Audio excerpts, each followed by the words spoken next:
خوب لچھے دار بیان کرتا ہو، مزیدار ایک دم، جس میں وہ پبلک کو خوش کرتا ہے کہ اپن تو جنتی ہے، وہ سارے جہنمیوں کو دیکھو جو غلطیاں کر رہے ہیں، ہاں ہاں ہاں سب ہنسو اور سب چٹخارے لے رہے ہیں، تقریر میں مزہ آ رہا ہے، ہاں داڑیوں کے اندر وہ ہو رہا ہے، ہاں ہاں پیچھے دیکھ کے دے کیا مقرر لائے، مزہ لا دیا، فلاں ہو گیا۔ تقریر کے بعد لوگ آگے بولے کیا مزہ آیا یار، کیا مزہ آیا رات کے، کیا مزہ آیا، کیا بولے انہوں نے، اچھا کیا بولے انہوں نے، کیا بولے دوسروں کو، دیکھو کیا فائدہ ہوا، میرے کو ان کی گمراہی معلوم ہوئی۔ اچھا مطلب رات میں تقریر ہوئی اور تے کو معلوم وہ لوگ غلط کیسے، لیکن تے کو کیا فائدہ ہوا، ہاں میرے کو کچھ ہوا نہیں ابھی اس سے، تجھے کیا ملا، تو مطمئن ہو گیا کہ میں تو حق پر ہوں۔ تو بولنے کا انداز ہی بڑا بھیانک یاد رکھیے۔ نبی اکرم صلی اللہ علیہ وسلم زندگی سے ایک واقعہ سنتے ہیں، ایک واقعہ سنتے ہیں۔ نبی اکرم صلی اللہ علیہ وسلم لوگوں کے مزاج، ان کی حیثیتیں اور ان کے سمجھ کے اعتبار سے بات کرتے ہیں، سمجھ رہا؟ نبی اکرم صلی اللہ علیہ وسلم کے سامنے عمر ابن خطاب رضی اللہ عنہ اور توریت کا نسخہ پڑھ رہے ہیں نبی اکرم صلی اللہ علیہ وسلم کی موجودگی میں۔ نبی اکرم صلی اللہ علیہ وسلم نے دیکھا اور آپ غصے میں آ گئے۔ ابوبکر صدیق رضی اللہ عنہ وہ کرا اور کوسا اور کہا عمر، اللہ کے رسول کا چہرہ دیکھ، کتنے غصے میں آ گئے، اللہ کے چہرہ لال ہو گیا جیسے کہ انار ہوتا ہے نا آپ کا، کہ اللہ کے رسول کے چہرے کو دیکھا نہیں تم نے؟ عمر بن خطاب نے جیسے ہی دیکھا اور نسخے کو بند کیا اور کہا رضیت باللہ ربا وبالاسلام دینا وبمحمد النبی، میں راضی ہوں، رضیت باللہ ربا کہ اللہ میرا رب ہے، رضیت باللہ ربا وبالاسلام دینا، اور اسلام میرا دین ہے اور محمد صلی اللہ علیہ وسلم میرے نبی، کیونکہ آپ بہت غصے میں آ گئے۔ آپ صلی اللہ علیہ وسلم کیا فرمایا؟ اے عمر، پہلے تو غصہ ہوا، اے عمر میری موجودگی میں موسیٰ بھی اگر آ جائے، توریت پڑھ رہے تھے نا، موسیٰ بھی اگر آ جائے تو میری اتباع کرے بغیر موسیٰ کو چارہ نہیں رہیں گا۔ دوسری روایت نے فرمایا اگر میری موجودگی موسیٰ بھی آ جائے تو میری اتباع کرے بغیر ان کو چارہ نہیں رہیں گا، اور اگر تو موسیٰ کی اتباع کرے گا میرے آنے کے بعد تو گمراہ ہو جائیں گا۔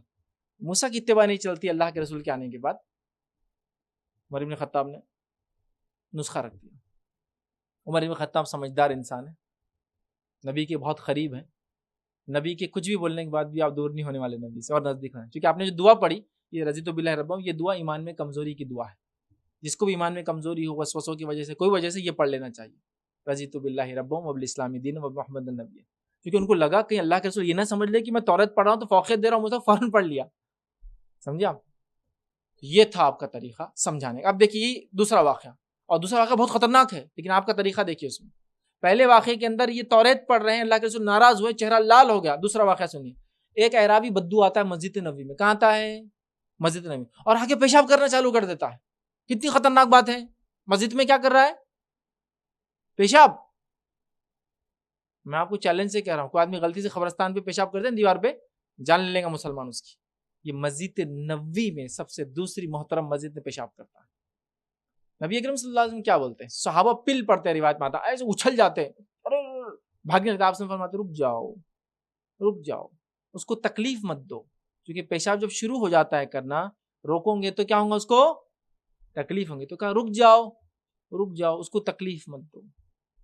دوسری حکمت یہ بھی تھی، جا کے یہ مارتے کچھ کرتے، وہ پیشاب کرتے بھاگتا، ابھی بیٹھا جائے اتنا حصہ گندا ہو رہا، جب بھاگیں گا تو زیادہ گندگی ہوں گی، حکمت یہ بھی ہے، رک جاؤ تکلیف مت دو اس کو۔ پیشاب کر لیا، نوجوان کو بلاتے ہیں، آؤ ادھر، نوجوان آتا ہے، اور روایت میں وہ خود بیان کرتے ہیں اللہ کے رسول نے مجھے کچھ برا بھلا نہیں کہا، کچھ نہیں کہا، اور کہا مسجد اللہ کا گھر ہے، یہاں ایسا نہیں کرتے، سمپل۔ عمر ابن خطاب جان پہچان والے ہیں، غصہ، چہرہ لال ہے، اجنبی آدمی ہے، ڈانٹا بھی نہیں اس کو، دیکھ رہے آپ تمیز۔ عمر کو اگر اللہ کے رسول صلی اللہ علیہ وسلم کچھ بھی کر لیں گے، اللہ کے رسول جانتے عمر جانے والے نہیں آپ سے دور، لیکن یہ اجنبی کو اگر آپ کچھ ڈانٹ دیں گے نا، یہ دور چلا جائیں گا۔ اور کچھ روایتوں میں آتا ہے شاید وہ نان مسلم تھا، اور علماء اس کی شرح میں لکھتے ہیں اس وجہ سے بھی کہ دور ہو جائیں گا وزن ہو کے اسلام سے، کرنے دو آنے دو۔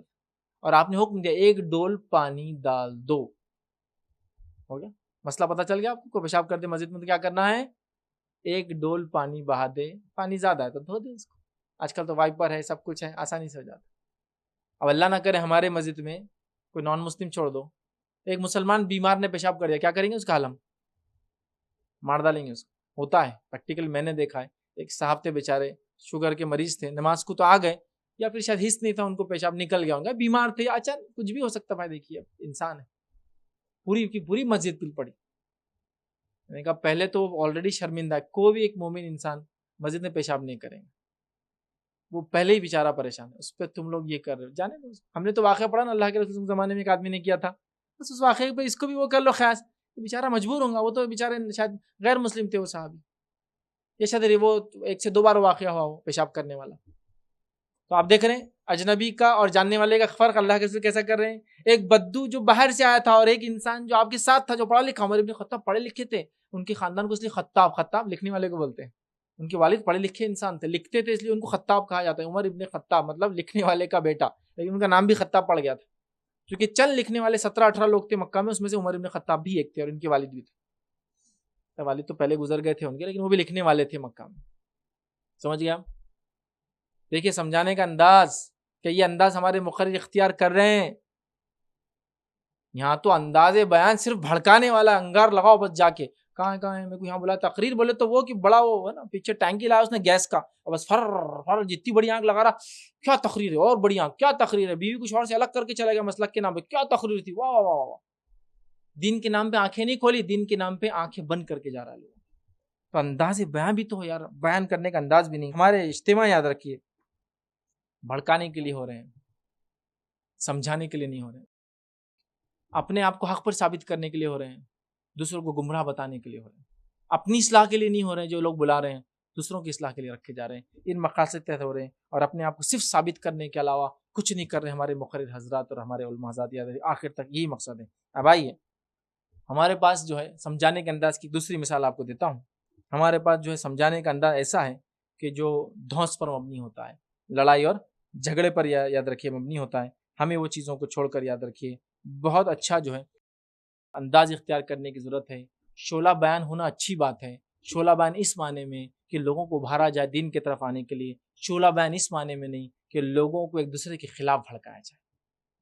مسئلوں کو بتائیے آپ اس لیول تک جو ان کا لیول ہے، اتنا کھینچنا ایک مسئلے کو کہ لگنا وہ مسئلے پہ پورے دین کا انحصار ہے، یہ غلط ہے. یہ سب ہو رہا ہے شعلہ بیانی کے نام پر، لوگوں کی زندگیاں خراب ہو رہی ہے، ماحول خراب کر دیا جا رہا ہے پورے جو ہے سماج کا، مسجد کا، محلے کا، شہر کے. شہر دیکھیے آپ، فلاں مقرر آ کے گئے پوری آنکھ لگا گئے، دوسرے دن سے ان کے تقریر ان کی تقریر، فلاں جھگڑے، یہ جھگڑے وہ جھگڑے ہو رہے ہیں. کیا کام کیا تم نے؟ اللہ کے رسول تو اوس اور خزرج کے جھگڑے مٹانے ایک صحابی کو بھیج رہے ہیں، وہ کافروں کے جھگڑے مٹا رہا ہے، تم مسلمانوں میں آ کے جھگڑے لگا دیتے، یہ کام کرے. اسی طرح ہم دیکھتے ہیں ایک واقعہ سنیے آپ.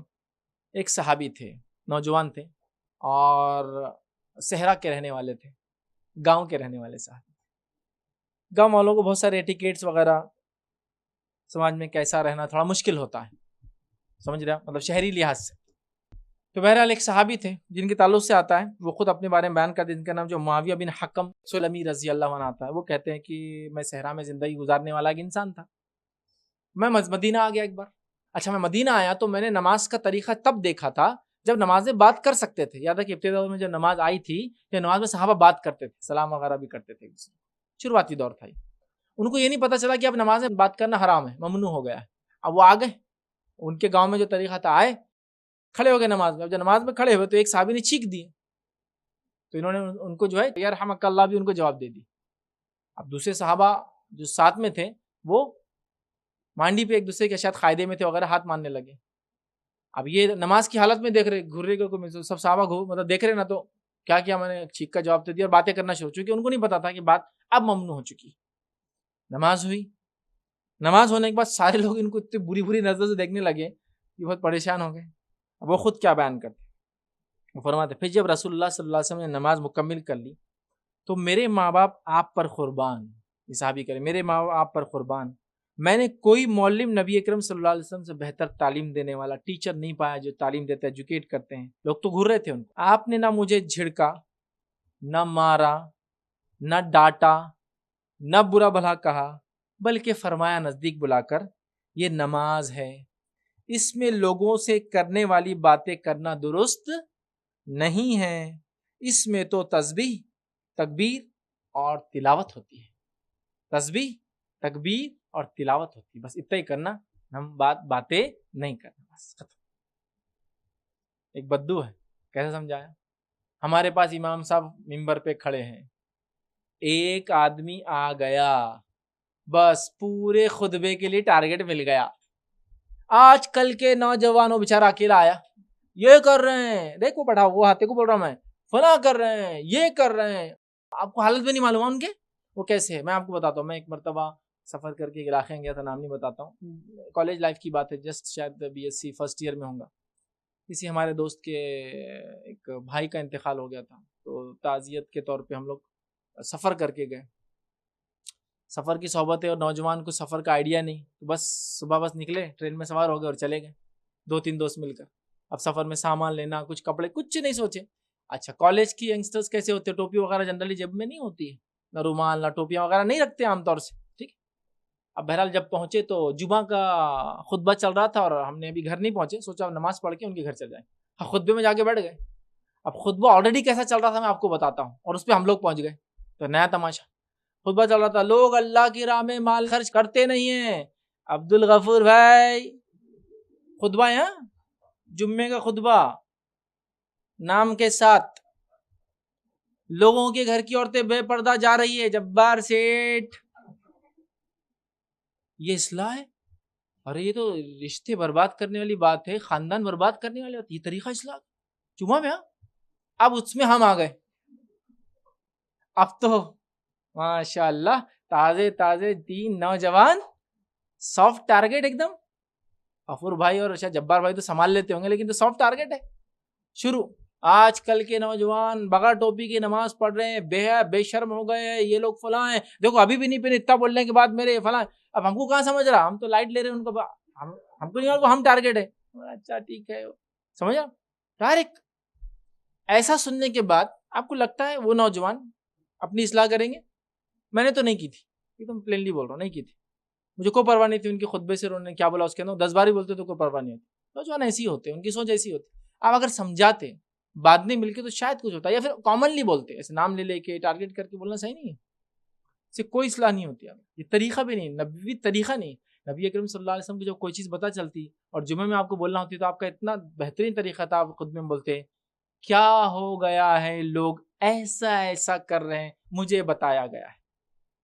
کوئی ٹارگیٹ نہیں، کسی کی طرف اشارہ نہیں، کوئی علاقے کی طرف اشارہ نہیں، کوئی گلی کی طرف اشارہ نہیں، کوئی قصبے کی طرف اشارہ نہیں، کس کی طرف اشارہ نہیں، کوئی صحابہ کے خاندان کی طرف اشارہ نہیں. کیا ہو گیا ہے، لوگ ایسا ایسا کر رہے ہیں، مجھے ایسا بتایا گیا. سمپل. یہ آپ کا طریقہ تھا. بہرحال تو اللہ کے رسول نے اس صحابی کی بڑی پیاری اصلاح کی.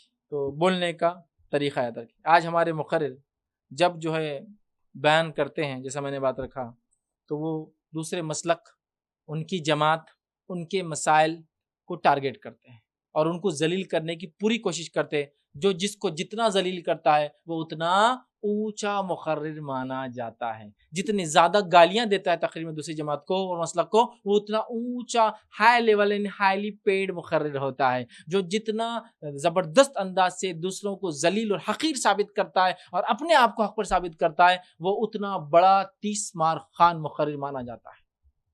سمجھ رہے آپ بات کو؟ یہ بہرحال ہماری پہچان ہو گیا رکھیے. اور ایسا جب کرنے سے جب مذاق اڑاتے آپ، کسی مسلک کی اصلاح نہیں ہوتی، وہ بعد میں آپ کے خلاف ایک پروگرام رکھتے، تو آپ کا مشن پورا کہاں ہوا؟ کسی کو بھڑکا کر فائدہ کیا تھا؟ کوئی آپ کی بات پہ عمل کرتا تو یہ آپ کے لیے ثواب جاریہ تھا. ٹھیک ہے. تو اس بات کو سمجھنے کی ہمارے مقرر حضرات کی ضرورت ہے. دوسرا کام، سمجھانے کا انداز ہم کو نہیں آتا ہے. ٹھیک ہے. آئیے ایک واقعہ سنیے نبی اکرم صلی اللہ علیہ وسلم کا. وہ لوگ جو یہ چاہتے ہیں کہ دوسرے لوگ ان کے مسلک پہ آ جائیں، دوسرے لوگ ان کی جماعت پہ آ جائیں، تو کرنا تو کیا چاہیے؟ اگر آپ کے پاس حق ہے تو آپ حق کو حق کے طریقے سے دیں. لیکن آپ کیا کرتے؟ ایسی حرکتیں کر کے چیختے چلا کر بدزن کر دیتے. ایک واقعہ سناتا ہوں نبی اکرم صلی اللہ علیہ وسلم کا اور ایک ایسے شخص کا جو آپ سے سخت نفرت کرتا تھا. مخری نفرت کر رہا ہے، ایک مسلک دوسرے نفرت کر رہا ہے، تو کیسے سمجھائیں گا؟ گالی دے کر، اس کو برا بول کے اس کی اصلاح نہیں ہوتی. میں بتاتا ہوں نبی اکرم صلی اللہ علیہ وسلم کیسی اصلاح کی ایک نفرت کرنے والے انسان. سنیے واقعہ اس طرح سے کہ ایک صحابی رسول ہے جن کا یہ بڑا مشہور واقعہ ہے. ان کا نام آتا ہے روایت کے اندر، یمامہ کے جو یہ بادشاہ تھے، ان کا نام تھا جو ہے سمامہ بن اسال. سمامہ بن اسال یہ قیدی بن کر نبی اکرم صلی اللہ علیہ وسلم کے پاس لائے گئے، لیکن یہ اپنے قبیلے کے سردار یا بادشاہ تھے. ان کو لایا گیا. جب لایا گیا تو یہ بہت جوش میں تھے، اور ظاہر سی بات ہے جو سردار وغیرہ ہوتے ہیں ان کا جوش جلال الگ ہی ہوتا ہے، چونکہ دوسروں سے دبتے نہیں. بڑے جوش میں تھے اور تکبرانہ انداز سے اللہ کے رسول سے، قیدی تھے حالانکہ، پھر بھی تکبرانہ انداز سے بات کر رہے تھے. اور کیا بولتے ہیں؟ تو سمامہ تکبر اور حقارت آمیز لہجے میں اللہ کے رسول سے کہتے ہیں کہ اگر مجھے قتل کر دوں گے تو کوئی پرواہ نہیں، تم کر سکتے ہو چونکہ میں نے بہت تمہارے ساتھیوں کو قتل کیا ہے. اگر چھوڑ دو گے تو یہ تمہارے طرف سے ایک اعزاز ہوگا میرے لیے, چونکہ بادشاہ کو چھوڑ دیتے ہیں عام طور سے.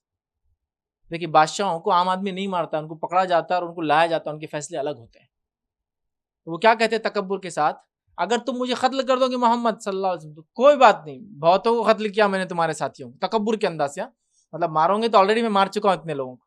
اور پھر کہتے ہیں اور اگر میں نے تمہارے کئی ساتھیوں کو خون بہایا اور اگر معاف کر دوں گے تو ایک ایسا شخص ہوں جو قدردانی کرنے والا ہوں تمہاری, مطلب بادشاہ ہوں, معاف کر دوں گے تو قدردانی کروں گا تمہاری. جیسا ایک بادشاہ کو دوسرا بادشاہ چھوڑ دیتے ہو کچھ نہ کچھ تحفے تحائف آگے کے لیے, قدردانی کروں گا. لیکن تکبرانہ انداز سے بات کر رہے ہیں قید میں. حالانکہ نبی اکرم صلی اللہ علیہ وسلم کا اس کو ایسی قید میں رکھو بند. اس کے بعد اللہ کے رسول صلی اللہ علیہ وسلم ایک مرتبہ آئے, آخر کہا کہ ثمامہ کیسا لگتا ہے؟ تو ثمامہ اللہ کے رسول صلی اللہ علیہ وسلم کے تعلق سے, صحابہ کے تعلق سے کہتا نفرت کرتا ہوں تمہارے چہرے سے, نعوذ باللہ محمد میں. دوسرا دن ہوگا, پھر اللہ کے رسول صلی اللہ علیہ وسلم کہا کیسا لگتا ہے؟ تو کہا نفرت کرتا ہوں محمد صلی اللہ علیہ وسلم تمہارے چہرے سے میں, اور تمہارے صحابہ سے, اور اس دین سے, تمام چیزوں سے, شہر سے, مدینہ, نفرت کرتا ہوں. اس طرح کے بات کہنے لگے. اس کے بعد نبی اکرم صلی اللہ علیہ وسلم نے ایک بار کہا صحابہ سے, تیسرے دن ثمامہ کو کھول کے چھوڑ دو. صحابہ پریشان, یہ گستاخ رسول ہے, اللہ کے رسول کو اتنا برا بھلا کہتا ہے, نبی اکرم چھوڑ دو بولتے ہیں. نبی کا حکم تھا, بغیر سوال کیے کہ آزاد کر دیا. ثمامہ تکبر کے ساتھ نکلتے, اپنا اونٹ کھولتے ہیں, اونٹنی لے کے جاتے ہیں, اور تو ایک نخلستان, مدینے کے باہر تھوڑا سا نخلستان, تو پانی وغیرہ جہاں ہوتا ہے کھیت, وہاں جاتے ہیں اور اپنی اونٹنی کو پانی پلانے کے لیے رک جاتے ہیں. جب پانی پلاتے ہیں تو بیٹھے بیٹھے سوچتے ہیں میں وہ آدمی کو برا بھلا بولتا رہا, یہاں تک بولا میں نے کہ تمہاری صورت نعوذ باللہ میں دیکھنا نہیں چاہتا ہوں, تم سب سے برے انسان ہو, میں سب سے زیادہ نفرت کرتا ہوں, اور وہ انسان نے مجھے چھوڑ دیا, اور میں اتنا بیوقوف انسان کی اٹھ کے جا بھی رہا ہوں خاموشی سے. یہ نہیں ہو سکتا. اس کے بعد غور کیا انہوں نے, کہا نہیں یہ کوئی عام آدمی نہیں, میں اتنے 3 دن تک اس آدمی کو برا بھلا کہتے رہا اور مجھے آزاد چھوڑ دیا, حالانکہ مجھے قتل کر سکتا تھا. کون روکنے والا ہے محمد صلی اللہ علیہ وسلم کو؟ واپس جاتے ہیں, ٹھیک, واپس جاتے ہیں اور یہ کہتے ہیں کہ مجھے آزاد کر دیا انہوں نے, یہ تو ہو ہی نہیں سکتا, میں وہاں جاؤں گا. جاتے ہیں اور جب جاتے ہیں اللہ کے رسول صلی اللہ علیہ وسلم مجلس میں, تمام لوگ دیکھتے ہیں, بلکہ روایت میں آتا ہے نخلستان میں نہاتے ہیں, نہا کر تیار ہوتے ہیں اور تیار ہو کر جاتے ہیں, نبی اکرم صلی اللہ علیہ وسلم مجلس میں جاتے ہیں اور جا کر اسلام قبول کر لیتے ہیں, اسلام قبول کر لیتے ہیں. ٹھیک ہے, اس کے بعد پھر کہتے ہیں اور فرماتے ہیں, پھر کہنے لگا اے محمد صلی اللہ علیہ وسلم, وہ خود کہہ رہے کہ میں نے کہا کہ اللہ کی قسم اسلام قبول کرنے سے پہلے روئے زمین پر مجھے آپ کے چہرے سے زیادہ کوئی چہرہ برا نہیں لگتا تھا. پھر کہتے ہیں لیکن آج میرے لیے کائنات کے تمام چہروں میں سب سے محبوب ترین چہرہ آپ کا ہے. صرف رویہ دیکھیے اللہ کے رسول کا, 3 دن برا اور تکبر سے بات کرنے والے انسان کو جو قتل کر سکتے تھے, واجب القتل تھا, آزاد کرنے کا نتیجہ ہے یہ. دشمن کے ساتھ سلوک, تم تو مسلمانوں کو دوسرے کو گالیاں دے رہے ہو, ایک دوسرے کو ان کو بھڑکا رہے ہیں, یہ دیکھیے آپ, یہ سلوک تھا. اس کے بعد کہتے ہیں اللہ کی قسم آج سے پہلے آپ کے جو ہے پیش کردہ دین سے مجھے بہت برا معلوم ہوتا تھا, اور اب میرے لیے تمام ادیان میں سب سے محبوب دین اسلام ہے. پھر کہتے ہیں اللہ کی قسم آج سے پہلے آپ کا یہ شہر دنیا میں تمام شہروں سے مجھے سب سے زیادہ برا معلوم ہوتا تھا, اور آج یہ مجھے تمام شہروں میں سب سے زیادہ محبوب شہر ہے. پھر کہتے ہیں پھر اس کے بعد جو ہے درد بھرے لہجے میں انہوں نے عرض کیا اے اللہ کے رسول صلی اللہ علیہ وسلم, میں انتہائی افسوس کے ساتھ کہہ رہا ہوں میں نے کئی صحابہ کو قتل کیا ہے, اس کے لیے میں معافی چاہتا ہوں, کیا کروں؟ اللہ کے رسول صلی اللہ علیہ وسلم فرمایا تم کیا نہیں جانتے ثمامہ, اسلام پچھلے گناہوں کو معاف کر دیتا, چونکہ تم نے کفر میں کیا تھا وہ معاف کر دیتا ہے. اس طرح سے کہتے ہیں یہ سلوک ہے گستاخ رسول کے ساتھ نبی اکرم صلی اللہ علیہ وسلم کا, رسول کا سلوک. ہم تو بغیر کچھ جانے کے لیبل گستاخ رسول, گستاخ صحابہ کافر, کافر کافر, گستاخ رسول, گستاخ صحابہ کافر, اولیاء کا کافر, اس کا کافر, اس کا کافر, اس کا منکر, تھڑلے سے بولتے چلے. اگر تم کو واقع میں کچھ شعور ہو نا, عقل, تو یہ اصلاح کا ڈھنگ ہے, وہ نہیں ہے جو تم کر رہے ہو. آئیے تیسری چیز, جہالت, علم نہیں ہے مسئلوں کا. مسئلہ اپنی جگہ حیثیت کا حامل ہے, دین کا ہر مسئلہ حیثیت کا حامل ہے, اہمیت کا حامل ہے, لیکن اس کی اہمیت دوسرے مسئلوں کے مقابلے میں سمجھو اتنی ہے. اب توحید کا مسئلہ سب سے بلند ہے, سب سے اونچا ہے, اتباع سنت اس کے بعد ہے نا. اب تیمم کے بھی مسئلے ہیں, لیکن دعاؤں کے بھی مسئلے ہیں, لیکن یہ اس درجے کے نہیں کہ آپ ایک دعا کے, ایک تیمم کے, ایک نماز کے رکن کے مسئلے کو لے کر اس انسان کو کافر ڈکلیئر کر دو. جہالت کا ہمارا یہ عالم. اچھا کسی کے بارے میں معلوم بھی نہیں ہے، کون سا مسلک کیا بولتا معلوم نہیں، کون سا مسلک کیا بولتا معلوم نہیں، باتیں دیکھی چاروں مسلک حق ہے، ماشاء اللہ، چلنا لیکن ایک پچ، سبحان اللہ، یہ کیا ہے سمجھ میں نہیں آ رہا، آپ کنفیوژن چالو ہوگا، چاروں مسلک حق نہیں، یہ لفظ بھی غلط، بر حق یہ لفظ زیادہ ہوں گا، چلنا لیکن ایک ہی طریقے پہ بیٹا، نہیں تو گمراہ کافر، جو ہو سکتے اور تم سمجھ گئے۔ اب ایک نوجوان جو پڑھا لکھا ہے نا، اس کو کھجلی شروع ہو جاتی ہے ایک طرح سے دیکھا ہے، ایسا ہو سکتا ہے چاروں حق پر لیکن چلنا کی جگہ، مطلب ایک کمپنی ہے، ایگزامپل دے رہا ہوں سمجھانے کے لیے، نعوذ باللہ میں نہ دین کی مثال دے رہا ہوں نہ اللہ کے رسول کی، لیکن سمجھانے کے مثال کام کرتی ہے، ایک کمپنی ہے، اس کے 4 آؤٹ لیٹ ہیں، 4 CNF، 4 سپر اسٹاکسٹ، جو بھی ہے سمجھو ایک کمپنی سمجھو کوئی چیز بناتی پروڈکٹ، وہ جاتا ہے 4 آؤٹ لیٹس پہ، 4 آؤٹ لیٹ سے سیل ہوتا ہے۔ تو میرا کوشچن کیا ہے، کمپنی جو بناتی ہے آؤٹ لیٹ وہی سیل ہوتا ہے یا آؤٹ لیٹ اپنا کچھ الگ بناتا ہے؟ اب نہیں، کمپنی جو بناتی ہے آؤٹ لیٹ وہی سیل کرتا ہے، تو اگر ایک کمپنی کے 4 آؤٹ لیٹ ہیں اور چاروں وہی پروڈکٹ بیچتے ہیں تو پھر حق پر ایک کیسا ہو سکتا ہے؟ مطلب چاروں حق پر ہے، چاروں صحیح بیچتے ہیں، تو صحیح ایک کیسا ہو سکتا ہے خالی؟ آپ یہ بول سکتے ایک آؤٹ لیٹ کی سروس اچھی ہے، فائدہ اٹھائی اس کا، دوسرے آؤٹ لیٹ کا فلاں اچھا تو وہاں سے فائدہ، تیسرے آؤٹ لیٹ کا یہ اچھا وہاں سے وہ اٹھائی پروڈکٹ، لیکن سب جگہ کیا ہے ایک۔ ہاں آپ بولے 4 آؤٹ لیٹ ہے، چاروں کے پروڈکٹ الگ ہے، تو ہم بول سکتے ہیں ہاں پھر تو پرابلم ہے، انہوں 1-2 پروڈکٹ بیچتے، وہ بھی ایک ہی کمپنی کا لیکن 2 پروڈکٹس، انہوں 2 بیچتے ہیں تو پھر سب پہ عمل کرنا پڑے گا جو پروڈکٹ کے ساتھ، نہیں ایک ہی بس کر سکتے ہیں حق، لیکن کتنے ہیں 4۔ نوجوان نہیں سمجھ پاتے اس بات کو، نوجوان لاجیکل سوچتے ہیں آج کل، گیا وہ زمانہ آپ بولیں گے بس جو باپ دادا کرے تھے کرے، نوجوان کچھ نہیں کرتا اپنے باپ دادا کے جیسا، وہ سب چیز لاجیکل ریزننگ پہ کرتا ہے۔ 4 ہے بولے لیکن ایک پہ چلنا، یہ خود ایک مثال دے رہا ہوں میں۔ اچھا چاروں نے دین کو پیش کیا یا اپنی خواہشات کو، اپنی رائے کو پیش کیا؟ بتائیے مجھے، دین کو پیش کیا، جب دین کو پیش کیا تو پھر کہاں پیش کیا؟ جہاں واضح قرآن کی آیت تھی؟ نہیں، جہاں واضح حدیث تھی وہاں بھی اپنے طور سے پیش کیا دین؟ نہیں، جہاں صحابہ کے اقوال ہے اس کے خلاف پیش کیا انہوں نے دین؟ نہیں، انہوں نے تو کیا کیا، جب قرآن میں کوئی چیز نہیں تھی، حدیث میں نہیں تھی، اقوال صحابہ وغیرہ نہیں تھا، تو انہوں نے اپنی رائے رکھنے کی کوشش کی۔ تو مسئلہ آتا ہے ان مسائل میں ان کا ہم کو قول لینا پڑتا ہے ائمہ کا، جہاں قرآن حدیث صحابہ وغیرہ خاموش ہے۔ تو ایسے کتنے مسئلے ہوں گے، ہر مسئلہ تو نہیں ہے، لیکن یہ ہر مسئلے میں اپنے آپ کو ہم نے چپکا لیا، میں فلاں امام کو مانتا ہوں۔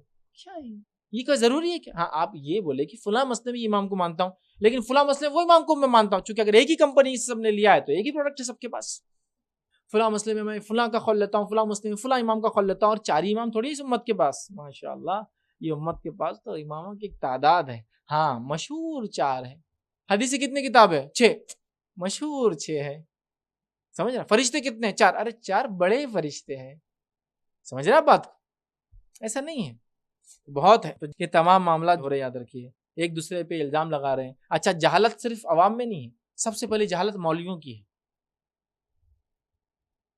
علماء سو کی ہے، علماء حق کی نہیں، ان کی جہالت سب سے پہلے کہ وہ عوام کو جاہل رکھنا چاہتے ہیں اپنے مفاد کے لیے، اپنے پیٹ کے لیے، اپنے کاروبار چلتے رہے بلکہ۔ اس کے بعد دوسری جہالت امت کی ہے کہ وہ ایسے خاموش کیسے بیٹھ گئے، لوگوں کو ایسے جاہلوں کی بات سنیں، ان کو بھی سوچنا چاہیے، ہمیں پیسفلی کو ایگزسٹ کرنا چاہیے ایک دوسرے کے ساتھ، یہ بڑی اہم چیز یاد رکھیں۔ چوتھی چیز جہالت کے بعد جو ہے وہ ہے اپنے نظریے کی ایک بنیاد ڈال دینا، پھر دلائل کو فٹ کرنا، یہ بہت بڑا مسئلہ ہے۔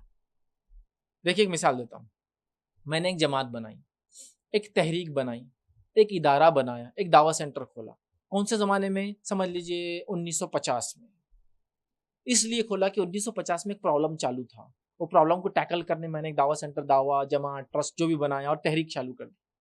1975 آتے آتے وہ مسئلہ ختم ہو گیا۔ اب مجھے لیکن شرم آتی ہے بولنے میں کہ وہ مسئلہ ختم ہو گیا اور میری جماعت کا ایگزسٹنس، میرے تحریک کا ایگزسٹنس ختم ہو گیا، 1975 کے بعد بھی میں کھینچ کے لے کے چلوں گا، نہیں ابھی بھی وہی پرابلم ہے، اور کنٹینیوس اس کو ڈریگ کرتے چلے، چونکہ ہمارے بڑے غلط نہیں ہو سکتے۔ 100 ایئرس میں تو یار دنیا کہاں سے کہاں چلا جا رہی ہے، ایجوکیشن سسٹم کہاں سے کہاں چلا جا رہا، لوگوں کی سوچ کہاں سے کہاں چل جا رہی ہے، گیجٹس کو دیکھو 5-5 سال میں کہاں سے کہاں دنیا جا رہی، اور آپ کا منصوبہ ابھی وہ 100 سال پرانے چینجز تو وقت کے ساتھ لانا ہی پڑیں گے۔ آپ نے جب شروع کیا تھا کام، مسائل الگ تھے، آج کا مسائل الگ ہے، وہ سوچ الگ تھی، آج کی سوچ الگ ہے۔ آج کا انٹرنیٹ کا نوجوان آپ اس کو گھما نہیں سکتے ہیں۔ ایک زمانے میں جانتا ہوں لوگوں نے کیسے کیسے لوگوں کو گھمایا، ایسی ایسی چیزوں سے بیوقوف بنایا کہ کسی کو انتہا نہیں. میں آپ کو زیادہ پرانی بات نہیں کرتا ہوں. جب گیس پہ گاڑی آنا شروع ہوئی, گیس سلنڈر مطلب گیس کی ٹینک لگا گاڑیاں چلنا شروع ہوئی, تو میں نے اپنی گاڑی کو گیس پہ لگا کرا لیا. بہت پرانی بات ہے, شروعات میں جب گیس آئی تھی, اور جب آپ کمرشل سلنڈر لگا کے چلا سکتے تھے, ڈائریکٹ گاڑی کے اندر کمرشل سلنڈر لگتا تھا, وہ بلو کلر کا سلنڈر آتا نا, وہ لگا دو, لیگل تھا چلانا. بعد میں گورنمنٹ نے فکس ٹینک کا سسٹم لائی ابھی, تو اس ٹائم پہ میں نے ٹینک لگا لیا. بہت چیپ ہوتا تھا. میرے پاس جو گاڑی تھی, وہ گاڑی ایک سلنڈر میں کمرشل سلنڈر کے اندر 600 کلومیٹر چل جاتی تھی. سلنڈر کی کوسٹ 400 سے 450 500 روپئے, 600 کلومیٹر چلتی گاڑی, تو کیا تھا, سونے پہ سہاگا. ایک مرتبہ اس گاڑی کے اندر کچھ لوگ سوار ہوئے, بات چیت چل رہی, فلاں, ایک مقام پہ آئے, بولے پیٹرول نہیں ڈالنا, مطلب میری گاڑی گیس پہ, تو بولے روکو گاڑی. میں روک دیا, وہ لوگ اتر گئے, بولے ہم گاڑی میں آتے نہیں گیس. اور آپ اچھا بولے اللہ نے بچا لے, یہاں تک آ گئے, بولے نہیں تو کب کی ہوا تھا. گاڑی میں نہیں بیٹھے وہ لوگ, سمجھ رہے نا. لیکن آج جدیدیت اتنی فاسٹ ہے, چونکہ نالج نہیں تھا. ابھی تو کیسا ہے, میری گاڑی پانی پہ ادھر بازو سے رکھتا ہوں, جاتا ہوں گوگل پہ, پانی پہ گاڑی, ارے ہو چلتی. ہاں میرے کو پہلے سے معلوم تھا پانی پہ گاڑی, پہلی بار وہاں بنی, وہ آدمی نے بنایا تھا, وہ ایسا چلاتا, یہ چلاتا, پانی بہت آسان. جیسے اس کو بہت معلوم, پی ایچ ڈی پانی پہ گاڑی میں, سب اس کو پتا ہے. میری گاڑی ہائیڈروجن پہ گاڑی, ہائیڈروجن پہ تو چلتی گاڑی, بہت کامن ہے. وہ جیٹس میں یوز ہوتا تھا, راکٹس میں پہلے, آج کل یوز کرتے گاڑیاں وغیرہ کے, لیکن تھوڑا رسکی ہے ہائیڈروجن, تھوڑا گیا ہے, لیکن اٹس سم تھنگ مطلب کامن ہے. اب تو گاڑیاں چل رہی ہیں, اب سمجھے نا آپ, چونکہ اس کے اندر سورس ہے. اب نوجوان کو اب ایسا بے خود مرے بس چلو نہیں بولتا, نہیں چلتا, وہ گوگل کے آج جاتا. میں یہ نہیں کہا کہ ہر چیز گوگل پہ صحیح, میں یہ نہیں کہا, لیکن نوجوان ہوشیار ہو چکے ہیں, وہ ایسے خالی آپ کے بولنے میں باتیں سننے والے نہیں ہیں. تو لہٰذا اب چینجز لانا, اپنی تحریک, اپنی کاروائی, اپنے کام, اپنے طریقے کار میں ہم کو ضرورت ہے. اگر ہم نے یہ نہیں کیا, یاد رکھیے, تو معاملہ بہت بگڑتا چلا جائیں گا, یاد رکھیے. تو ہمیں اس چیز کو سمجھنے کی ضرورت ہے. تو ہم لوگ لیکن کیا ہوتا ہے, جب ایک تحریک چل جاتی ہے, ہم اس کو بولنے میں شرماتے ہیں کہ اب وہ چیز کی ضرورت نہیں ہے, بلکہ اب دلائل فٹ کرتے لا کر, کام پہلے شروع ہو گیا, دلائل فٹ کی نہیں ابھی بھی ضرورت ہے فلاں. ہمیں وقت کے ساتھ اپنے کام اور کام کے طریقے کو چینج کرنے کی, یاد رکھیے, ضرورت ہے. انبیاء جن لوگوں کے اندر بھیجے گئے, یاد رکھیے, وہ ان قوموں میں آتے تھے, تو اس قوم کی جو ضرورت تھی, اس زمین زمانے کے حساب سے کام کرتے تھے. ایک ہی زمانے کی ایک مثال دیتا ہوں, ابراہیم علیہ السلام اور لوط علیہ السلام, دو نبی ہیں, دونوں ایک ہی زمانے میں, صرف زمین اور شہر کے فرق سے کام میں فرق ہے. لوط علیہ السلام کی قوم کی برائی دوسری ہے, تو کام دوسرا ہو رہا, قوم لوط والا عمل, برا عمل, اور ابراہیم علیہ السلام کا کام الگ ہو رہا ہے. تو دیکھیے زمین بدل گئی, کام بدل گیا, نبی ایک ہی وقت میں دو ہے. تو ہمیں بھی جو ہے اپنے کام کو صحیح بتانے, دلائل فٹ کرنے کی ضرورت نہیں ہے, بلکہ ہمیں اپنے کام کو چینج کرنے کی ضرورت ہے. یہی بات آ سکتی ہے اپنے دینی مسائل میں, آ سکتی ہے اور دیگر چیزوں میں, کہ ہم لوگ اپنے اعتبار سے دلائل کو فٹ نہ کریں, بلکہ دلائل کے اعتبار سے اپنے آپ کو فٹ کرنے کی کوشش کریں. تو ہم قرآن و سنت سے چیزوں کو جو ہے جانچیں, پرکھیں, اور جو بات ثابت ہو جائے اس سے عمل کرنے کی ہم کوشش کریں. یاد رکھیے, تو ہمیں ہر کام جو ہے کتاب و سنت کے مطابق کرنا, یہ پہلا ہے. اس کے بعد تمام چیزیں ہم لوگ اپنی منمانی پہلے کرتے, پھر کتاب و سنت کی دلائل فٹ کرنے کی بہرحال کوشش کرتے ہیں. تو میں اپیل کروں گا نوجوانوں سے کہ دین کے نام پہ ان جھگڑوں کو ہم لوگ ختم کریں, بہت سینسیبل ہو, سنجیدہ ہو کہ ہم دین کے لیے کام کریں. یاد رکھیے, ہم کو دین کو قرآن سنت علی فہم صحابہ, جیسے صحابہ نے سمجھا ویسا سمجھنے کی آج بہت سخت ضرورت ہے. یاد رکھیے, اس لیے کہ صحابہ وہ جماعت ہے جس کے کبھی کبھار واسطے, جس کے لیے, جس کی غلطیوں سے, جس کی تعریف میں قرآن اترا تھا اور اللہ کے رسول نے بیانات کیے. تو قرآن سنت جیسا صحابہ نے سمجھا, ایسا سمجھنے کی ہم کو ضرورت ہے. کوئی بھی دین کا مسئلہ ہو, لائیے کتاب و سنت کے سامنے اس کو رکھیے, اور صحابہ کی اس کے جو ہے مجلس میں اس کو پیش کیجیے, آپ کو انشاءاللہ حل مل جائے گا. اس کے بعد بھی نہ ملے تو آپ کو پورا اختیار ہے, جس امام کی بات لینا چاہے آپ لے سکتے ہیں. یاد رکھیے, کوئی ایک فکس کرنے کی آپ کو انشاءاللہ ضرورت نہیں ہے. تو ہمیں سمجھنے کی, سنجیدہ ہونے کی, سیریس ہو کے کتاب و سنت کو صحابہ جیسا سمجھ کے آگے لے کر چلنے کی ضرورت ہے. یہ جھگڑوں کو جو آج کل ہم نے بنا دیے ہیں, ان جھگڑوں کو یاد رکھیے ختم کرنے کی ضرورت ہے. جماعت اور مسلک سے اونچا ہماری مسجد کمیٹی, ہمارے دعوت سینٹر سے اونچا کیا ہے معلوم آپ کو, اللہ کا دین ہے. تو ہمیں امت کی وحدانیت, مطلب امت کی اتحاد کو پیش کرنے کی ضرورت ہے, اس کے ایک ہونے کی پیش کرنے کی ضرورت ہے, آپس کے تفرق کو ہٹانے کی ضرورت ہے. مسائل اگر ہے تو علمی ڈھنگ سے سالو کرنے کی ضرورت ہے, اس کو قرآن و سنت اور صحابہ کے سامنے پیش کرنے کی, ان کی زندگیوں سے لگا کے دیکھنے کی ضرورت ہے کہ میں اس مسئلے میں کیا کروں. تو انشاءاللہ حل ضرور ملیں گا, ورنہ ہم نے جو طریقہ اختیار کیا, یاد رکھیے, بہت غلط ہے. میری تقریر کا ہرگز ہی مقصد نہیں تھا کہ میں یہ کہوں کہ سب برابر ہے, نہیں, میں خود کہتا ہوں سب برابر نہیں, لیکن میرا مقصد یہ تھا کہ ہم لوگ کہیں نہ کہیں کچھ پلیٹ فارم پہ ایک ساتھ کام کرنا پڑے گا, کو ایگزسٹ کر کے کام کرنا پڑے گا, کسی کو مٹا کر ختم کر کے کام نہیں کر سکتا. میں بولنا ہی چاہ رہا تھا, صحیح بات تو صحیح ہے, سورج چمک رہا ہے تو چمک رہا ہے, کسی کے اپنے آنکھوں پہ گوگل لگانے سے یا آنکھوں کو بند کرنے سے سورج کی روشنی ختم نہیں ہوتی. دین تو اپنی جگہ ہے, تو دین کی سمجھ قرآن و سنت جیسا صحابہ نے سمجھا وہی ہے, یاد رکھیے, اس کے علاوہ نہیں ہے. میں یہ نہیں کہہ رہا ہوں سب صحیح ہے, میں کہہ رہا ہوں کوئی غلط بھی ہے تو اس کی اصلاح کا طریقہ اختیار کیجیے. غلط بھی ہے تو وہ کافر نہیں ہو جاتا اس کی غلطی سے. غلط بھی ہے تو اس کو منائیے, سمجھائیے, بجھائیے. یاد رکھیے تو ایک نوجوان ہونے کے بعد سینسیبل ہو کے اس دین کو سمجھ کے اس کی دعوت اور تبلیغ کرنے کی بہرحال ضرورت ہے. اور دین کے نام پہ کم از کم یہ چیز تو نہیں جس کے لیے ہم کبھی لڑے. یاد رکھیے اس دین کے نام پہ ہونے والے جھگڑوں کو ختم کرنے کی ضرورت ہے. میں اپنی بات کو ہی ختم کروں گا. اللہ رب العزت سے دعا ہے کہ اللہ سبحانہ تعالیٰ جو کچھ کہا سنا گیا اس عمل کی توفیق عطا فرمائے. ہم تمام کو جو ہے کتاب و سنت کے مطابق دین کو سمجھنے کی توفیق عطا فرمائے. ہم تمام کو ہر قسم کے گناہ سے, شرک, بدعت اور کفر سے ہماری حفاظت کرے. ہم تمام کو مل جل کر ایک ساتھ اتحاد کے ساتھ رہنے کی توفیق عطا کرے. ہم تمام کو جو ہے قرآن و سنت کی صحیح سمجھ عطا کرے, اس پہ عمل کرنے کی توفیق دے. جب تک ہمیں زندہ رکھے اسلام اور ایمان پر زندہ رکھے. خاتمہ ہمارا ایمان پر ہو. آخر دعوانا ان الحمدللہ رب العالمین. سبحان ربک رب العزت عما یصفون وسلام علی المرسلین والحمدللہ رب العالمین. کوئی سوال ہو آپ کا یا کوئی بات نہ سمجھے تو آپ پوچھ لیں. بسم اللہ الرحمن الرحیم. الحمدللہ رب العالمین والصلاة والسلام علی خاتم النبیین والمرسلین. رب اشرح لی صدری ویسر لی امری واحلل عقدۃ من لسانی یفقہوا قولی. جی بہت سارے جو دوسرے ممالک کے جو گورنر اور وہ سب ہیں تو وہ لوگ بہت برا کہتے ہیں اسلام کے بارے میں. تو کچھ نوجوان نے بیچ میں ایسا کیا تھا کہ ان کے سر پہ جا کے انڈا پھوڑ دیا یا پھر ایسا کچھ کیا تھا. تو کئی سارے مسلم لوگ اسے شیئر کر رہے تھے, خوش ہو رہے تھے اس چیز پہ. تو کیا ایسا اس چیز پہ خوش ہونا صحیح ہے؟ میں نے سوال کیا کہ کچھ ذمہ داران تھے, ان لوگوں نے کچھ اسلام کے بارے میں کچھ کہا, نوجوانوں نے ان کے سر پہ انڈے پھوڑ دیے, یہ کیا ہو کہ صحیح ہے.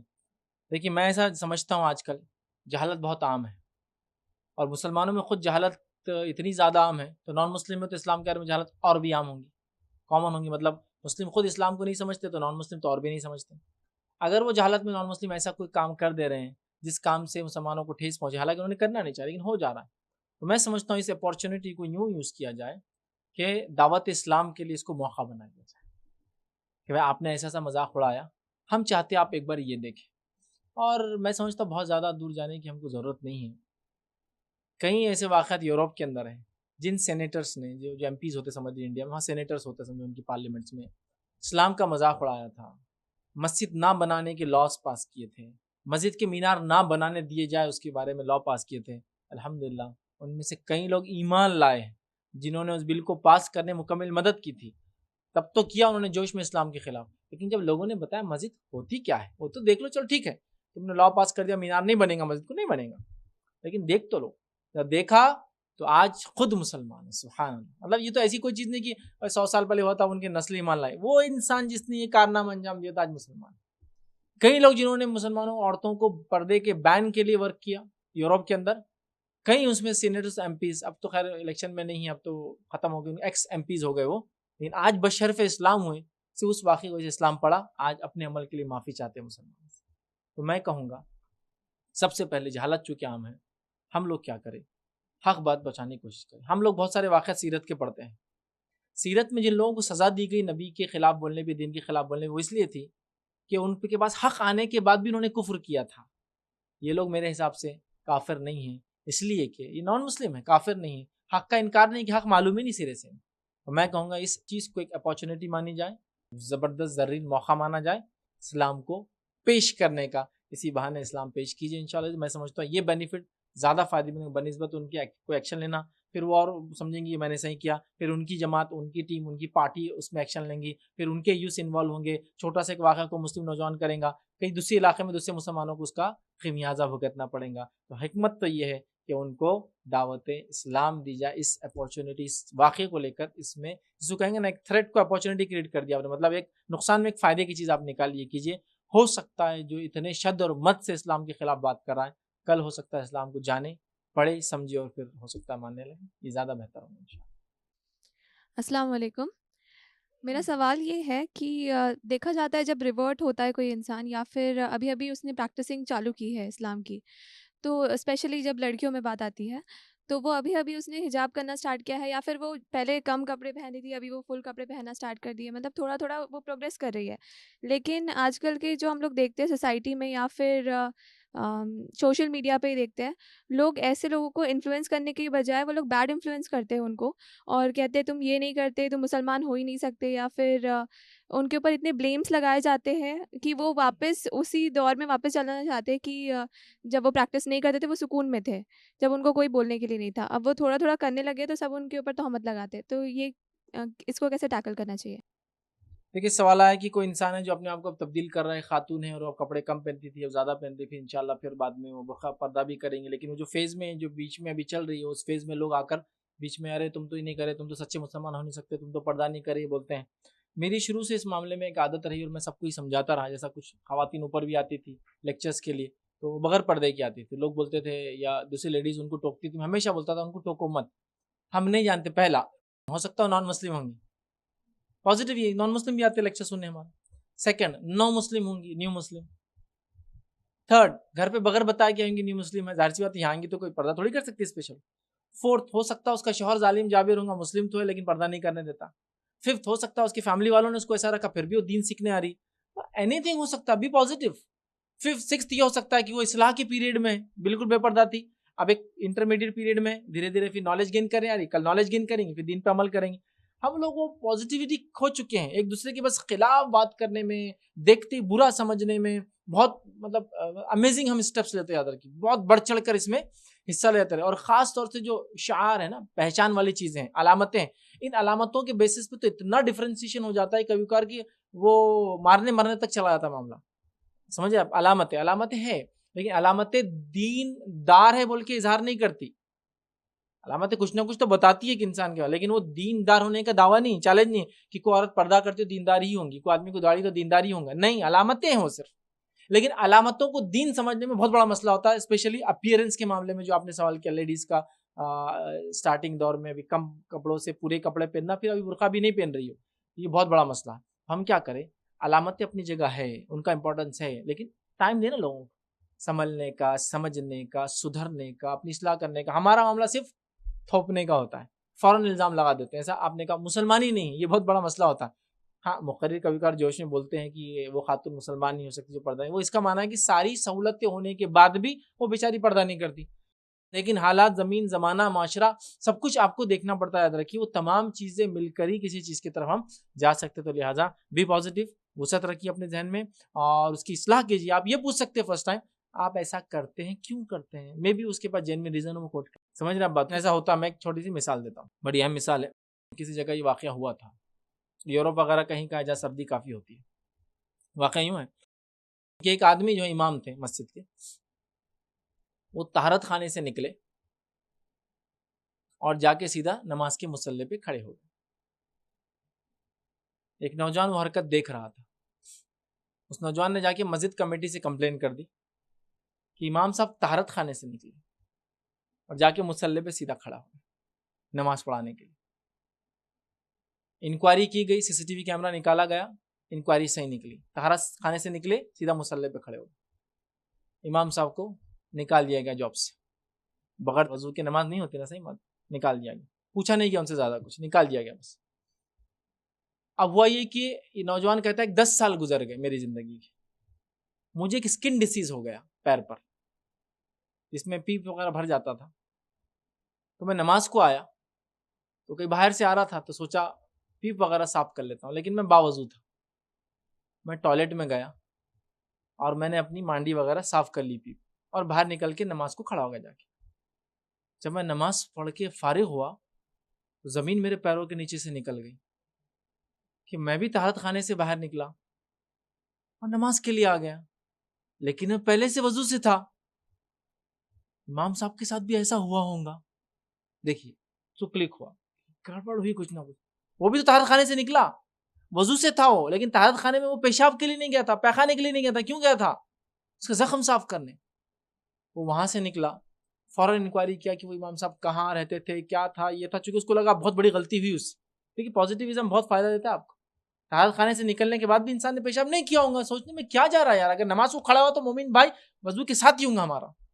وہ بھاگا گھر پہ، جب گیا تو کچھ لوگوں نے بتایا وہاں وہ ایک آدمی رہتے تھے، ابھی کہیں چلے گئے رہنے کے لیے، پھر وہ دوڑا گیا ملاقات کے لیے، وہاں پہنچا، جب گھر گیا تو ان کی وائف ملی، بوڑھی عورت ملی، کہا کیا بات ہے بتائیے، کہا وہ شخص کہاں ہیں جو ایسے ایسے امام تھے مسجد میں، تو کہا وہ تو بیچارے پہلے سے بیمار تھے، میرے شوہر تھے وہ بیمار تھے کافی، اور پھر مسجد والوں نے بھی ان کو اچانک نکال دیا، وجہ بھی نہیں بتائی کیوں نکال دیا، ان کو کینسر تھا جس کی وجہ سے ان کو زخم تھے جس میں، تو وہ بڑے پریشان رہتے تھے، بتاتے نہیں تھے کسی کو، چھپا کے رکھتے تھے، مسجد والوں نے اچانک نکال دیا، پھر ہمارے پاس تنخواہ کا سورس بند ہو گیا، میرے پاس بھی پیسے نہیں تھے، ہم نے کچھ زیور وغیرہ تھے بیچے، علاج کروایا، پھر وہ بیچارے اسی ٹائم 1 سال میں انتقال کر گئے اور پھر میں نے وہ گھر چھوڑ دیا. اب میں یہاں رہتا ہوں. ایک نوجوان کی بغیر فکر کی سوچ. CCTV نے بھی صحیح چیز بتایا, بالکل کیا تھا, صحیح تھا. طہارت خانے سے نکلے, نماز کو کھڑے ہو گئے.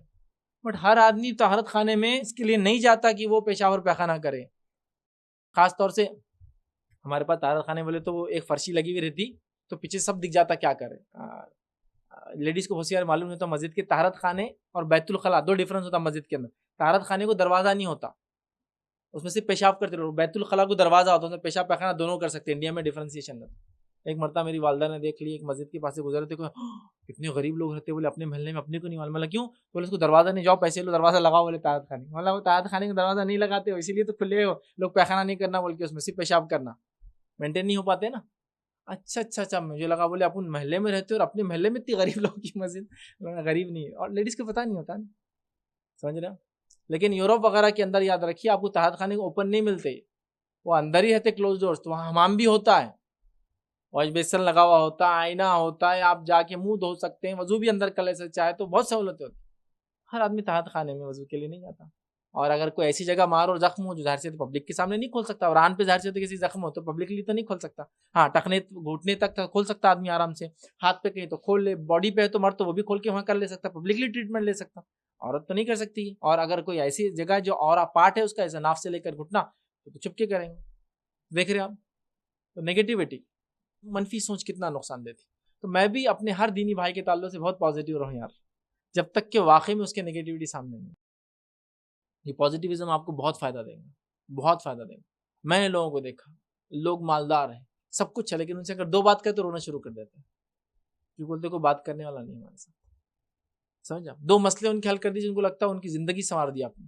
کہ تو بولے لوگ اتنا جھڑک کے بات کرتے, دینی مسئلے پوچھے تو اتنا سا نہیں معلوم کیا پوچھتے, آپ اتنے انٹرٹین کرتے بات کرتے ہمیشہ. اچھا اتنا مسئلہ ہے, چلو مجھے دل خوش ہوگا. ہمارا ایک مسئلہ, مطلب مسئلہ کچھ بہت بڑا نہیں ہے, لیکن ان کو کوئی بتانے والا نہیں, بولنے والا نہیں. تو لوگوں کو تھوڑا سا ہم سمجھ کر لے کے چلے, ان کے حالات کو, ان کے سماج, ان کے ماحول کو. اپیرنس سے ہوتا ہے کبھی کبھی مغالطہ, اس کو بولتے ہیں آدمی گڑبڑ کھا جاتا ہے, دھوکہ کھا جاتا ہے. بٹ پازیٹیو اگر سوچتے تو انشاءاللہ یہ مسائل پھر نہیں ہوتے. تو لہٰذا اس عورت کے بارے میں پازیٹیو رہیں اور اس کو چانس دیں انشاءاللہ, اور دھیرے دھیرے کر کے سدھر رہیں گی. یہ سوچیں اسپیشلی کچھ لگ رہا ہے تو پھر اسپیشل پوچھنے میں کچھ نہیں جاتا. اگر آپ اس کے دوست, ذمہ دار, پہچان والے اسپیشلی پوچھ لیں, تاکہ ہو سکتا ہے کوئی اسپیشل اصلاح کی ضرورت ہو تو بہرحال پھر کی جا سکتی ہے. میرا یہ سوال تھا کہ جو دوسرے اسکالرس ہوتے ہیں یا پھر جو دوسرے جماعت کے لوگ ہوتے ہیں, کیا ان کے تقریر یا بیان سننا کیسا ہے؟ یا اگر ہم کو ہو کہ وہ ہم لوگ انفلوئنس ہو جائے ان سے, یا پھر کوئی چیز وہ لوگ غلط کر رہے ہو, ہمیں پتہ ہو, وہ چھوڑ کر ہم دوسرے ان کے اسپیچز پڑھ رہے ہیں جو موٹیویشنل ہے, یا پھر ایسا کچھ ہے؟ کیونکہ ہم لوگ, میں جانتی ہوں کہ کافروں سے بھی ہم لوگ علم لے سکتے ہیں کچھ چیزوں کا, جیسے کہ اگر ہم لوگ سائنس کے ہو یا پھر کالجز میں علم لیتے ہیں, تو دینی علم کے معاملے میں یہ چیز کیسی ہے؟ دیکھیے دینی علم کے بارے میں سوال یہ آیا کہ ہم کسی سے بھی لے سکتے ہیں کیا. تو دیکھیے دینی علم کے بارے میں اصول یاد رکھیے, ہمیں دینی علم ہر اس انسان سے ہم لے سکتے جو دینی اصولوں کے بنیاد پہ بات کرتا ہو, جس میں قرآن, سننا اور صحابہ نے جیسا اس کو سمجھا. اگر اس بیسس پہ کوئی آدمی بیان دے رہا ہے, وہ کسی مسلک, کسی جماعت اور کسی علاقے کا ہو سکتا ہے, اور کسی زبان میں بول سکتا ہے. کبھی آج کل تو یوٹیوب کا زمانہ ہے, تو آپ کو نیچے پورے اس کے سب ٹائٹلس آ جاتے ہیں مختلف زبان میں. عربی سنیے تو نیچے انگلش لکھا ہوا تھا, انگلش سنیے تو نیچے اردو میں بھی آج کل آ جاتا آرام سے, اور رومن, بہت کچھ ہوتا ہے. تو بہرحال اگر وہ آدمی مقرر جو بیان دے رہا ہے قرآن اور سنت جیسا صحابہ نے سمجھا, اس منہج پر, منہج سلف پر, وہ منہج سلف سے مراد جو اولین دور تھا ہمارا, جو نبی اکرم صلی اللہ علیہ وسلم, صحابہ, تابعین و تبع تابعین, منہج سلف پر بات کرتا ہے. ایسے کسی بھی آدمی سے, چاہے کسی زمانے, کسی زمین, کسی علاقے, کسی عمر, کسی زبان میں بولتا ہو, آپ علم لے سکتے ہیں. اور اگر کوئی مقرر بہت باعزت, مشہور, معروف, بہت بڑی شخصیت ہے, فلاں فلاں, لیکن وہ اصولوں پہ بات نہیں کرتا, دینی فہم صحابہ پر نہیں کرتا ہے, منمانی کرتا تفسیر میں, اور قرآن حدیث کی توڑ مروڑ کی شرح پیش کرتا ہے وغیرہ, تو پھر ایسے علامہ کی بات بھی آپ نہ سنیں. تو یہ ہے اصول کے بنیاد پہ کہ سلف صالحین کے اصول پہ بات کریں تو لیا سکتا ہے, ورنہ آپ پھر ایسے لوگوں کی تقریر نہ سنیں. یہ اچھا, چونکہ آپ ڈفرینسیشن نہیں کر پائیں گے, اور مغالطہ غلطی جس کو کہیں گے گڑبڑ ہو جائیں گی, اور آپ غلط بات کو یا غلط عقیدے کو نہ لے لیں, اس کا ڈر ہوتا ہے. تو لہٰذا قرآن و سنت علی فہم صحابہ اگر ہے تو آپ لیجئے, ورنہ احتیاط کیجیے, یہ بہتر ہے. کسی نے ایک سوال کیا, کتنے علماء کے لیے یہ عام ہو گیا ہے کہ اگر ان کے سامنے عورتیں یا لڑکیاں پردے میں کبھی کوئی بات, علم یا تجوید وغیرہ سیکھتے ہیں, تو وہ علماء کے ایسے تانے آتے ہیں کہ ہم سے پردہ کرتی ہے, اور کالج یا اسکول میں تو پردہ نہیں کرتی تھی, یعنی اتنا تانا کشی کرتے ہیں کہ لڑکیاں عورتیں بے حجاب ان کے سامنے بیٹھ جائیں، تو کیا ایسے عالم بھی علم والے کہلائے جائیں گے؟ کیونکہ پردہ والیوں کو بے پردہ کر رہے ہیں۔ دیکھیے سب سے پہلی چیز تو یہ کہ اس آدمی کو آپ عالم بول کے علماء کو جس کو کہیں گے حقیر کر رہے ہیں، وہ عالم نہیں، وہ جاہل ہے۔ یاد رکھیے ایسا آدمی عالم ہو ہی نہیں سکتا۔ اس لیے میں نے شروع میں کہا علماء حق، اور عالم وہ ہے جو انبیاءوں کے وارث ہوتے ہیں، اور انبیاءوں کے پاس علم تھا، تو جو ان کے علم پہ ہے وہ اچھے صحیح عالم ہے۔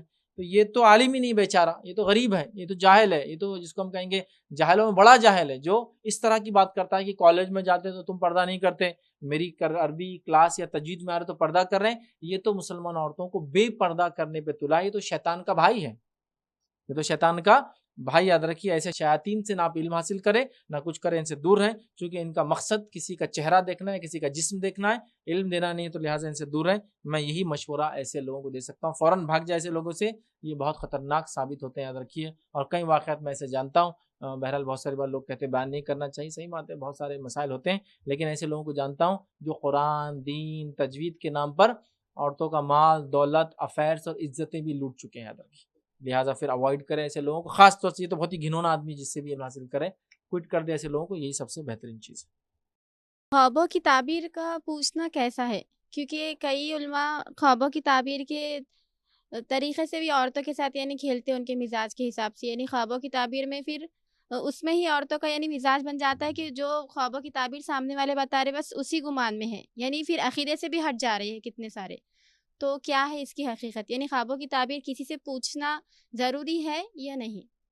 دیکھیے سوال آیا کہ خوابوں کی تعبیر کی وجہ سے کچھ لوگ گمراہ ہو جا رہے ہیں، یا ان کا غلط فائدہ اٹھا لیا جا رہا ہے، یا وہ جو تعبیر دی جا رہی ہے بس اس کو حق سمجھ رہے ہیں، اس کی کیا حقیقت؟ سب سے پہلی چیز تو یاد رکھیے خوابوں کی تعبیر ہر بار معلوم کرنا کوئی ضروری نہیں ہے، چونکہ ویسے بھی خوابوں کی تعبیر بتانے والے لوگ نہیں کے برابر باقی رہے ہیں۔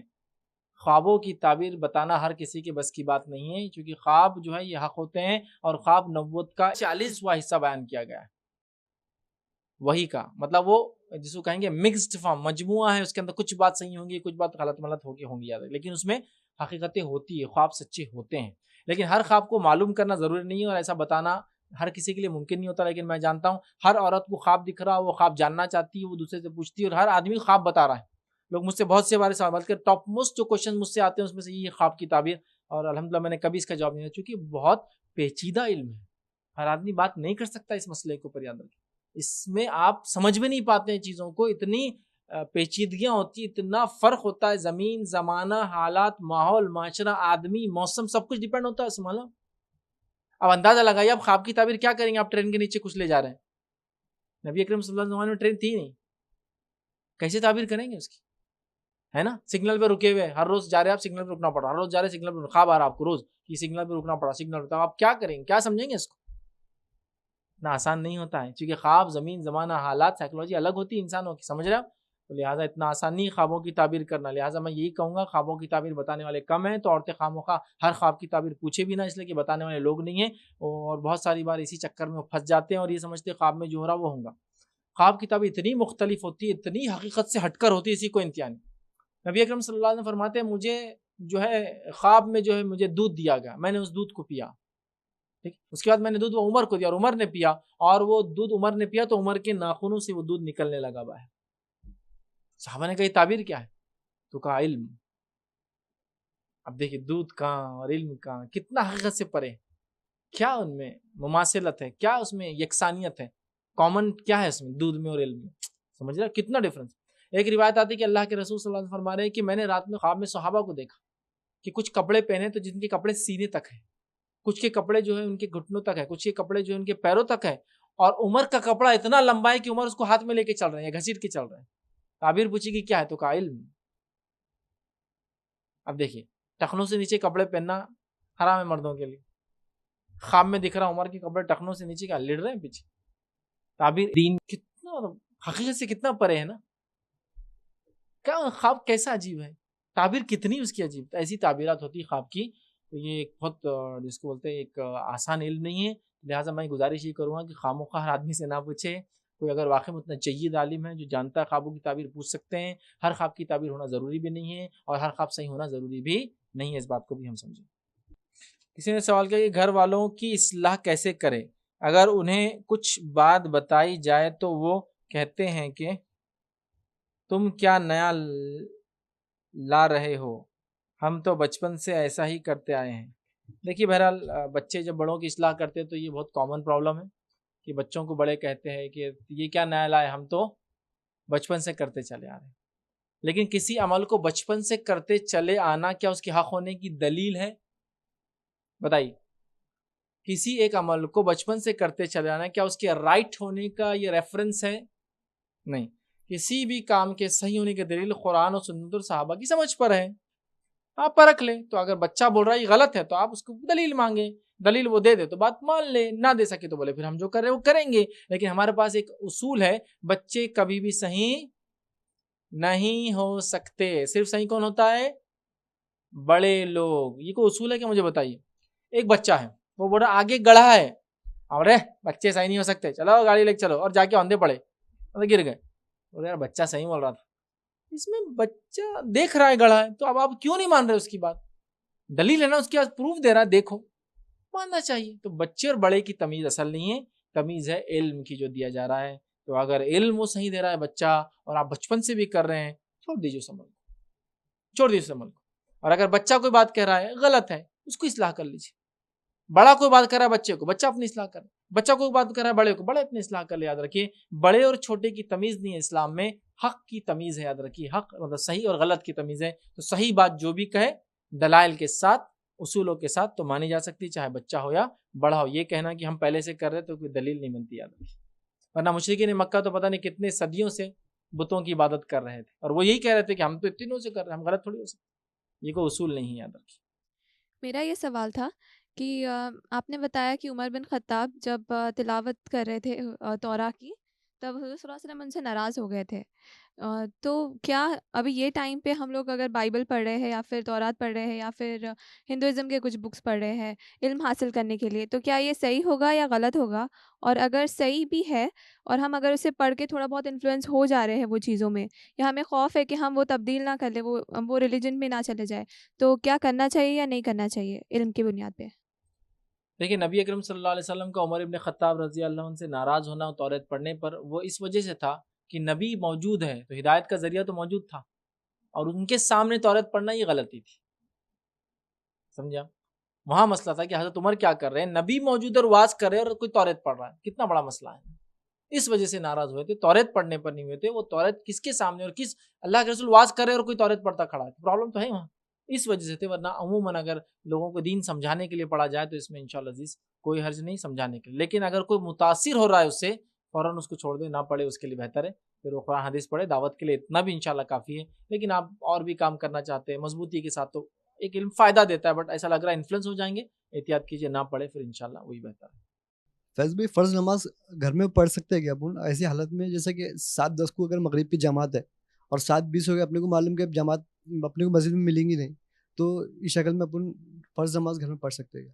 میں نے سوال کیا کہ اگر مغرب کی نماز مثال کے طور پہ 7:10 ہے اور 7:20 ہو گیا اور یقین ہے کہ مسجد میں جماعت نہیں ملیں گی تو کیا کرے؟ تو دیکھیے آپ نے جو ٹائمنگ بتایا 7:10 7:20, 10 منٹ کا کوئی بہت بڑا مسئلہ نہیں. جنرلی مغرب کی اذانیں اور نمازیں آج کل خاص طور سے رمضان میں تو لیٹ ہوتی ہے, یا پھر کوئی قاری وغیرہ اگر تھوڑی دیر لمبا کر دے تو انشاءاللہ چانسز تو ہائی ہے.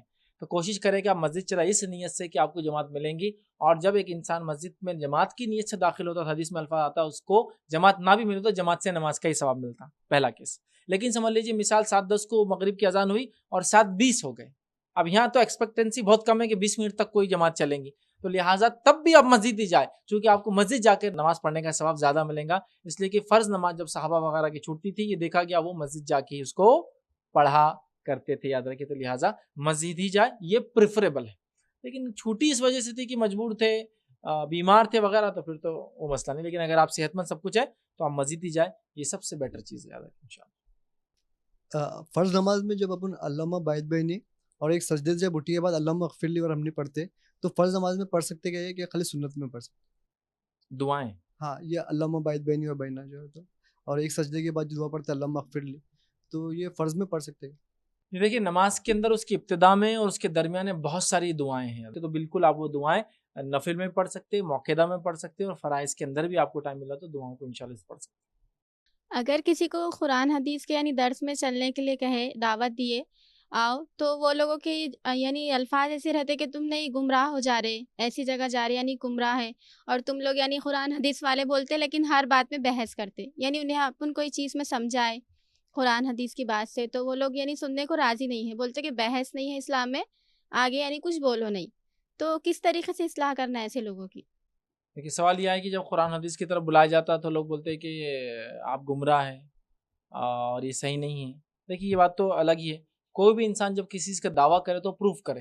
تو کسی انسان نے کہا کہ آپ گمراہ ہیں، وہ جماعت گمراہ ہے، وہ تنظیم گمراہ ہے، وہ آرگنائزیشن گمراہ ہے، اب ثابت کرنا اس کی ذمہ داری رہی کہ وہ ثابت کر کے بتائے کہ ہاں واقعی میں یہ لوگ گمراہ ہیں۔ ریفرنس مانگے آپ کہاں گمراہی ہے، وہ کہ نہیں وہ ہم کو نہیں، ان لوگوں نے بولا، تو پھر تو لوگ آپ کے بارے میں بہت ساری چیزیں بولتے بولنا مان لیں ہم نہیں، تو ایسا لوگوں کے بولنے سے نہیں ہوتا، تو ان کے دلیل چاہیے۔